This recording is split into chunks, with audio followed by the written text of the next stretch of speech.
Arabian নাইটসের Bangla অনুবাদ আলিফ লায়লার চতুর্থ পর্বে আজকে শুনবেন চালাক জেলে এবং বোকা দত্তের গল্প।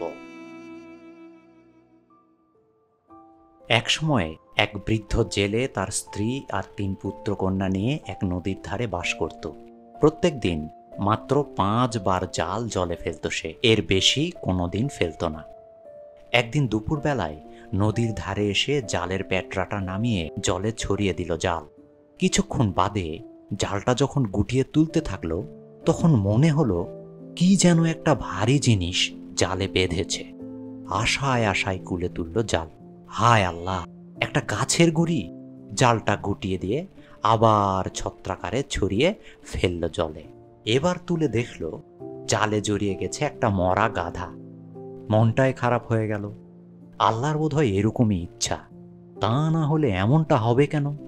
গাধাটাকে জাল থেকে ছাড়িয়ে আবার জলে ফেলল সে জাল। এবার গোটাতে গিয়ে আর গোটাতে পারে না, হেব্বি ভারী, টেনে তোলাই মুশকিল। যাই হোক, কায়দা কসরত করে কোনো মতে জাল ডাঙায় তুলল। মনে বড় আশা, এবার বুঝি বিরাট মাছ আটকেছে। কিন্তু তুলে দেখা গেল মস্ত বড় একটা মাটির চালা, কাদায় ভর্তি। বিরক্ত হয়ে আবার জলে ফেলল জাল। এবার পেল কিছু ভাঙ্গা পাত্র আর কাঁচের টুকরো। তখন সে দুহাত তুলে আল্লাহ তাআলার কাছে ক্ষোভ জানাতে থাকলো। হায় আল্লাহ, আজ আমার বরাতে কিছুই জুটল না।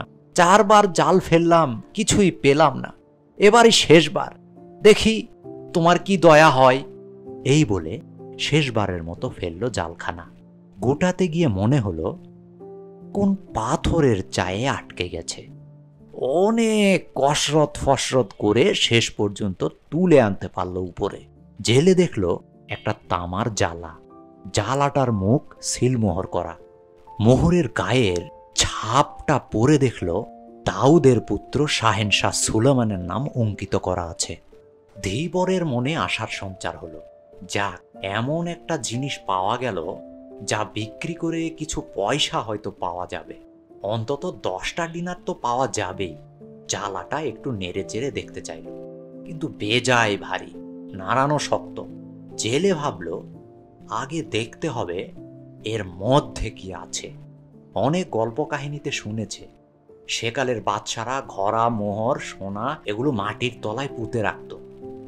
সেরকম যদি কিছু হয়, আর ভাবতে পারে না সে, তাহলে কি যে হবে, একেবারে রাতারাতি বড় লোক। যাই হোক, জালার মুখটা আগে খোলা দরকার। একটা ছুরি দিয়ে ছিল মোহরটা খুলে ফেলল, কিন্তু মুখের ঢাকনাটা আর কিছুতেই খুলতে পারে না। অনেক চেষ্টা করে একসময় খুলতে পারল। ঢাকনাটা তুলতেই একটা ধোঁয়ার কুণ্ডলি উঠতে লাগলো ভিতর থেকে, আকাশের দিকে উড়ে যেতে লাগলো। ক্রমশ ধোঁয়ায় আচ্ছন্ন হয়ে গেল চারিদিকে। তারপর দেখল সেই বিশাল ধোঁয়ার কুণ্ডলিটা এক বিরাট আফ্রিদি দৈত্যের রূপ ধারণ করেছে। তার পা দুটো যেন জাহাজের মাস্তুল, আর হাত দুটো বিশ্রী রকমের লম্বা গাঁইতির মতো। মাথাটা আকাশ ছোঁয়া একটা প্রকাণ্ড গোলক। আকর্ণ বিস্তৃত গুহাসদৃশ মুখের হা, আর শ্বেত পাথরের নুড়ির মতো তার দাঁতগুলো, বাঁশের চোঙার মতো নাকের ফুটো, চোখ দুটো জ্বলন্ত 5 ব্যাটারির টর্চের মতো, মাথা ভর্তি উলুক হাগরার জঙ্গল। এই ভয়াবহ দৃশ্য দেখে জেলের দাঁত কপাটি লেগে গেল। সারা দেহ অবশ অসাড় হয়ে আসতে লাগলো তার। চোখ খুলে দেখার সাহস পর্যন্ত হলো না আর। জেলেকে দেখেই চিৎকার করে ওঠে আফ্রিদি, আল্লাহ ছাড়া আর কোনো কিছু মানি না আমি, সুলেমান আল্লাহর পয়গাম্বর। এবার সে প্রার্থনার ভঙ্গিতে বলতে লাগলো, তুমি আল্লাহর পয়গাম্বর, দুনিয়ার মালিক মেহেরবান সুলেমান, তুমি আমাকে হত্যা করো না, এ আমার ভিক্ষা। আর কখনো তোমার অবাধ্য হব না আমি, কখনো বিদ্রোহ করব না। এবার জেলে বলল, আফ্রিদি সম্রাট, বাদশাহ সুলেমানের ভয়ে তুমি কাঁপছো কেন? সুলেমান তো সেই কবে 1800 বছর আগে মারা গেছে। তারপর দুনিয়ায় কত কাণ্ড ঘটে গেছে তা জানো? কিন্তু ব্যাপার কি, কী কারণে বাদশাহ সুলেমান তোমাকে ওই জালার মধ্যে পুরে বন্দি করে রেখেছিল? কি তোমার অপরাধ? এই কথা শুনে আফ্রিদির ধরে প্রাণ ফিরে এলো। এবার সে আশ্বস্ত হয়ে বলল, শোনো জেলের পো, আল্লাহ ছাড়া কিছুতে বিশ্বাস নাই আমার। তোমার জন্য আমি একটা সুখবর এনেছি তার কাছ থেকে। জেলে বলল, কি সুখবর? তোমার মৃত্যু। আফ্রিদি হুঙ্কার দিয়ে উঠল, এবং সে মৃত্যু বিশ্রী রকমের বীভৎস। জেলের বুক শুকিয়ে যায়। বলে, খবরটা জানানোর জন্য অশেষ ধন্যবাদ, কিন্তু দৈত্য, কি কারণে তুমি আমার মৃত্যু কামনা করছো? এ আমার অপরাধ কি? বহুকালের বন্দিদশা থেকে তো আমি তোমাকে মুক্ত করলাম আজ, এই কি আমার অপরাধ? কিন্তু সে কথায় কর্ণপাত না করে আফ্রিদি বলল, এখন বলো, কি ধরনের মৃত্যু তুমি চাও? কিন্তু আমার দোষ কি? কি আমার অপরাধ? তখন দৈত্যটা বলল, তাহলে আগাগোড়া সব কাহিনী শোনো আমার, তারপরেই তোমার প্রশ্নের জবাব পেয়ে যাবে। জেলে বলল, সংক্ষেপে বলো শুনি। আফ্রিদি বলতে থাকলো, তুমি বোধহয় জানো আমি সাখার আল জিনি, দাউদের পুত্র শাহেনশাহ সুলেমানের এক বিদ্রোহী নফর। একসময় সুলেমান তার দুর্ধর্ষ উজির আশফ ইবনে বারাখাকে পাঠিয়েছিল আমাকে শায়েস্তা করার জন্য। আমার অসীম ক্ষমতা সত্ত্বেও আমাকে কাবু করে ফেলেছিল সে। বিশ্বাস করো, তখন আমার নিজেকে এত ক্ষুদ্র, এত হেই মনে হয়েছিল তা বলার নয়। সুলেমান আমাকে খুব ভালোভাবেই বলেছিল, তোমার সব বেয়াদবি মাফ করে দেব আমি, তুমি আমার অনুগত বান্দা হয়ে থাকো। আমি কিন্তু তার কথা শুনলাম না। বললাম, না, তা হয় না। তখন একটা তামার জ্বালা এনে তার মধ্যে আমাকে পুড়ে শীষের পাত দিয়ে জ্বালার মুখটা এঁটে দিল। বাদশাহ সুলেমানের মোহর এঁকে দিয়ে জ্বালাটা ফেলে দিয়ে গেল এই দরিয়ায়। জলের তলায় তামার জ্বালায় বন্দি আমি, মুক্তি প্রতীক্ষায় দিন গুনি। আর মনে মনে প্রতিজ্ঞা করি, 100 বছরের মধ্যে যদি কেউ মুক্ত করে আমাকে, তবে সারা জীবনের মতো তাকে আমি দুধে ভাতে রাখব, ধন দৌলতে ভরে দেব তার ঘর। কিন্তু আমার দুর্ভাগ্য, কেউ এলো না আমাকে মুক্ত করতে। আমার বন্দিদশার প্রথম 100 বছর পার হয়ে গেল। আমি আবার প্রতিজ্ঞা করলাম, এই চলতি 100 বছরের মধ্যে যদি কেউ মুক্ত করে আমাকে, তাকে দেব আমি সারা দুনিয়ার হীরা জহরত মণি মুক্তা যত আছে সব। কিন্তু কেউ এলো না। এইভাবে 400 বছর কেটে গেল। কেউ আমাকে মুক্ত আলো হাওয়ার জগতে ফিরিয়ে আনলো না। আমি পড়ে রইলাম দরিয়ার তলায় বন্দি হয়ে। আবার আমি হলফ করলাম, এবার আমাকে যে মুক্তি দেবে তাকে আমি দেব 3টা উপহার। সে যা কামনা করবে তাই পাবে। তবু কেউ এলো না। তখন আমি ক্ষিপ্ত হয়ে উঠলাম। সেই দুর্ভেদ্য জ্বালার মধ্যে লাফাতে ঝাঁপাতে লাগলাম। রাগে ক্ষোভে সর্বাঙ্গ কাঁপতে থাকলো আমার। এবার আমি শপথ নিলাম, যে বেটা মুক্ত করবে আমাকে, তাকে নির্ঘাত হত্যা করব। তোমার দুর্ভাগ্য জেলে, তুমি এলে, তুমি আলোর মুখ দেখালে আমাকে, এটা ঠিক। কিন্তু আমি যে প্রতিজ্ঞাবদ্ধ জেলে, কোনো উপায় নাই। আর প্রতিজ্ঞা পালন আমাকে করতেই হবে। মৃত্যু তোমার অবধারিত, মুহূর্তে তোমাকে হবেই।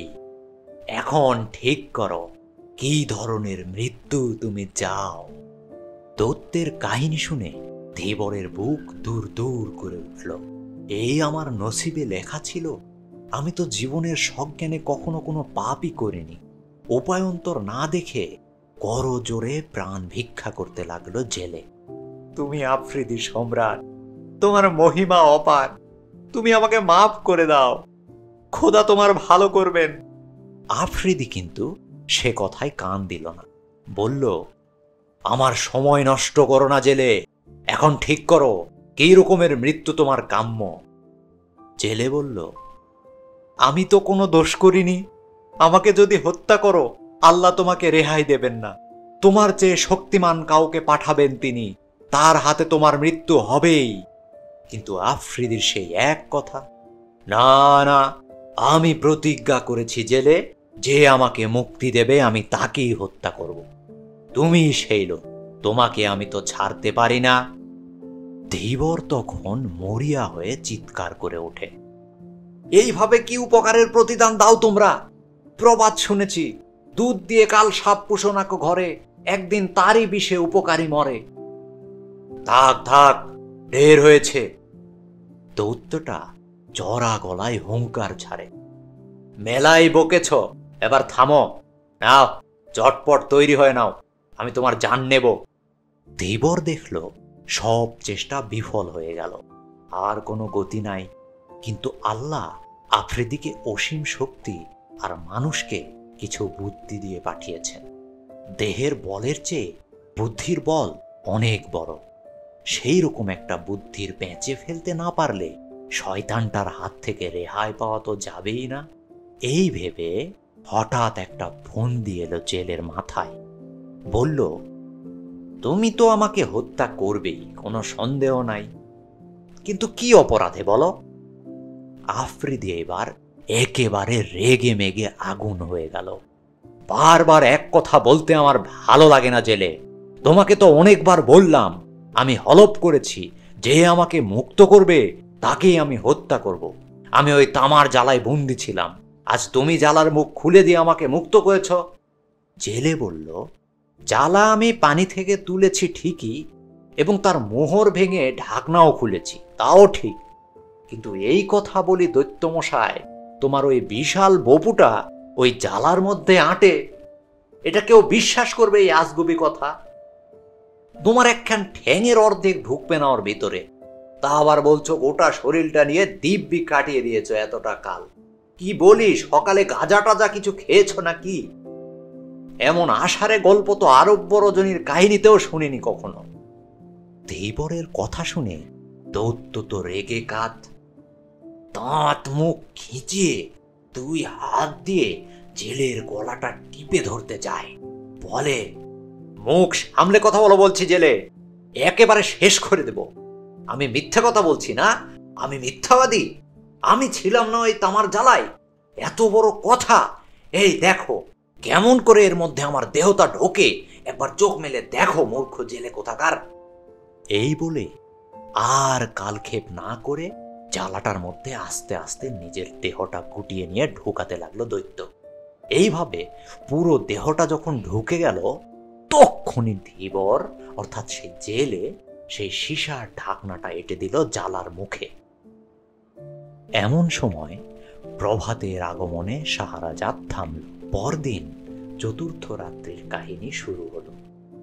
শাহরাজাদ বলতে থাকলো, তারপর শুনুন জাহাপানা। ধীবর সেই শীষের ঢাকনা জ্বালার মুখে এঁটে দিয়ে অট্ট হাসিতে ফেটে পড়ল।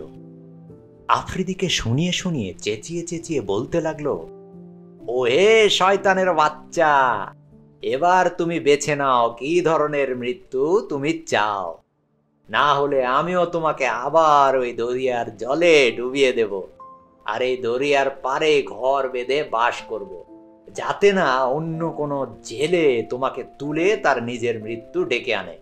আমি ডেরা পিটে আশেপাশের 5টা গ্রামের লোককে জানিয়ে দেব তোমার শয়তানি, তোমাকে মুক্ত করা মানেই নির্ঘাত মৃত্যু। এই কথা পুরা দেশে ছড়িয়ে দেব আমি, ভয়ে কেউ ধারে কাছে ঘেঁষবে না এই দরিয়ার।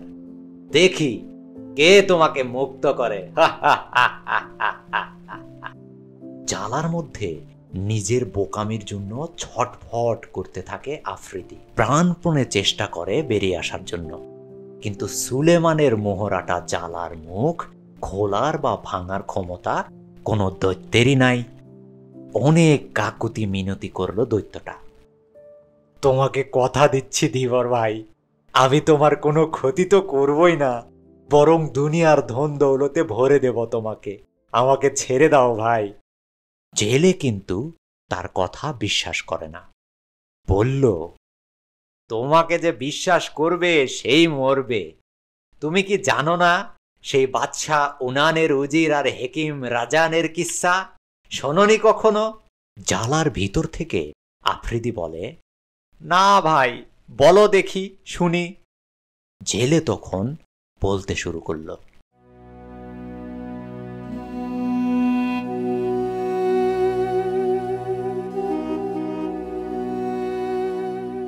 এতক্ষণ আপনারা শুনলেন অ্যারাবিয়ান নাইটসের বাংলা অনুবাদ আলিফ লায়লার চতুর্থ পর্ব, চালাক জেলে এবং বোকা দৈত্যের গল্প।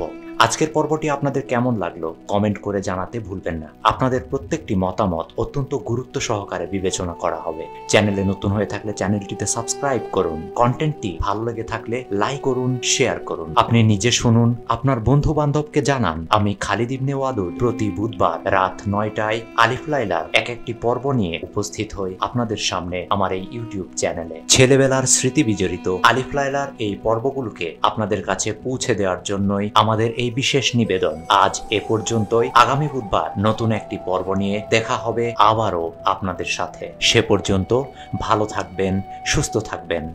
আল্লাহ হাফেজ।